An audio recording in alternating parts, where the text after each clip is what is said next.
Okay, so curricula is the plural form of the word curriculum.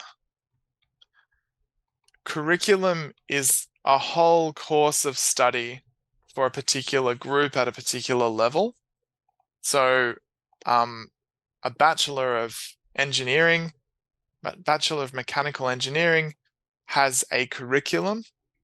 The people who run it at the university decide what is in that curriculum.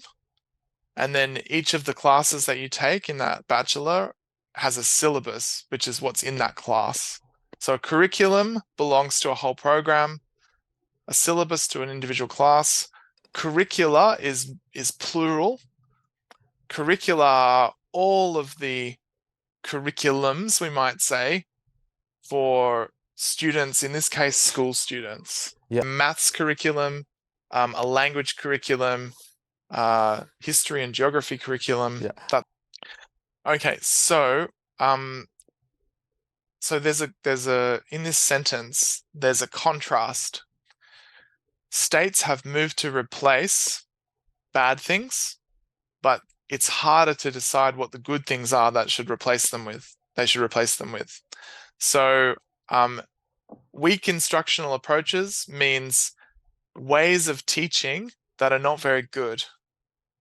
So they've tried to force schools not to use bad teaching methods. So this is based on educational research, I'm sure. Um, but for example, testing students on something they haven't learned yet. That's usually seen as poor alignment, and it reduces their confidence and it stops them from learning. So when students arrive in a class, and let's say that class is about language, and the first thing you do is test them on really hard and precise grammatical questions, that would not be a very good instructional approach.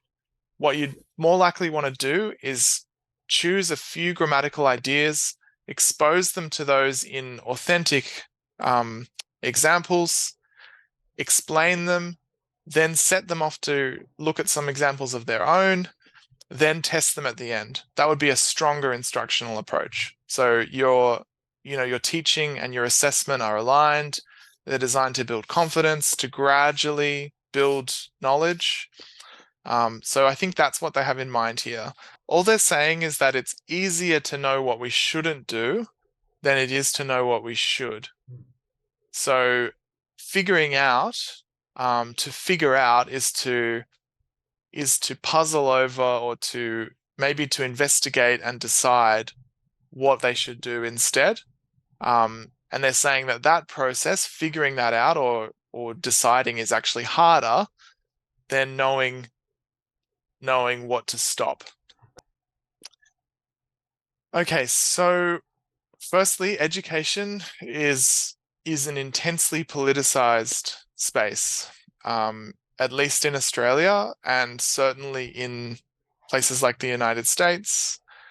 That is, politicians routinely talk about what's happening in schools, what should be taught in schools, whether students are learning the right things. They often talk about that from an economic perspective. They say, oh, our students aren't learning to use these high-tech tools or aren't learning these current techniques. When they get jobs, they're going to not be able to do the jobs. The part of the reason for that is that politicians only listen to business owners, and business owners no longer want to train their employees. They just want the students to come out of school ready to work for them, which is of course ridiculous because what they need to learn will change, every week. So politicians and political questions about education are quite common in places like Australia and probably in the United States. And then what they're saying is that politicians make this claim that there are actually straightforward things that teachers can do in class that are effective. So the reason why declared is chosen here is because a declaration is like a claim. It doesn't need any evidence. You can claim something, you can declare it, you can assert it, you can assume it without needing any evidence. So politicians, what they're doing is they're coming forward, they're saying there are scientifically proven ways of teaching. Why aren't our teachers using those? Let's make them use those. What the writer here is saying is that those claims or declarations are false. If you were going to use the word agreed, have falsely agreed, firstly, that would be strange to falsely agree. Would you be agreeing? Would you be deceiving someone? But also, agree with who?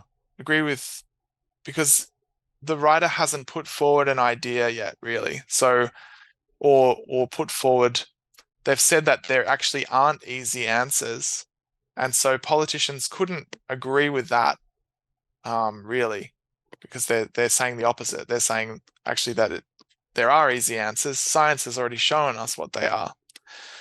And then education companies have rushed to meet the demand for new materials. So politicians say one thing, companies come along and say, look, we can sell you this thing that will do what you've asked for.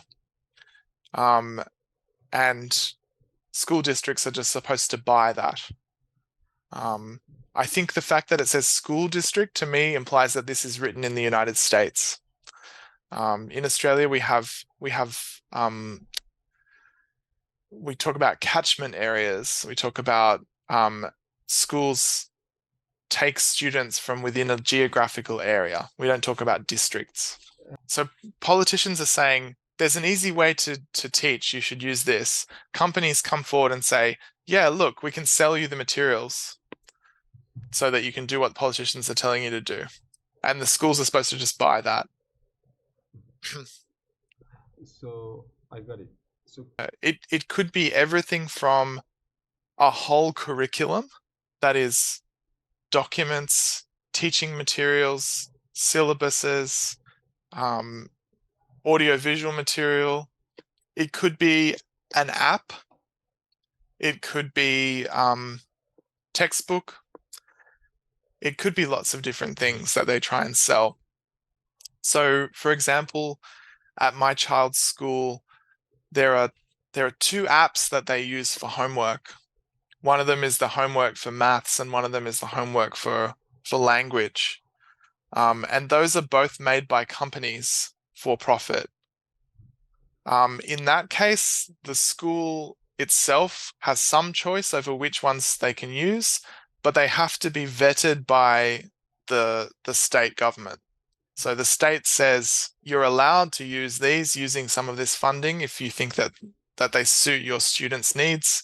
Here are your options. The companies can't create something that just does whatever they want. It has to be carefully checked.